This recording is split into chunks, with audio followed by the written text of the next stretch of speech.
Breaking news. अक्कलकोवा शहरात आगीचे भीषण तांडव। वरखेडी नदी परिसरात साठवलेल्या फिल्टर पाईपांना आग। कचऱ्याच्या आगीमुळे पाईपांनी घेतला पेट। 2 किलोमीटर अंतरावरून दिसत आहेत आगीचे लोट।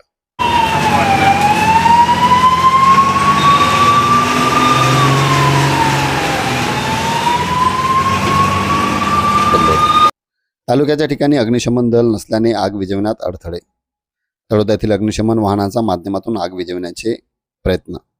अक्कलकोवा शहरातील वरखेडी नदी परिसरात साठवून ठेवलेल्या फिल्टर पाण्याच्या पाईपांना भीषण आग लागली।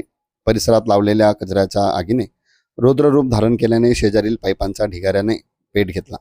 आगीची तीव्रता इतकी मोठी होती की काळ्या धुराचे लोट 2 किलोमीटर अंतरावरून दिसत होते। त्यामुळे नागरिकांमध्ये घबराट पसरली। अक्कलकोवा हे तालुक्याचे मुख्य ठिकाण असूनही येथे एकही अग्निशमन बंब उपलब्ध नसल्याने आग विझविण्यास मोठी अडचण निर्माण झाली। प्रशासकीय अनावस्थेमुळे डोळ्या देखत लाखो रुपयांचे साहित्य जळून खाक झाले असून अग्निशमन दलाच्या अभावामुळे स्थानिक नागरिकांनी तीव्र संताप व्यक्त केला आहे।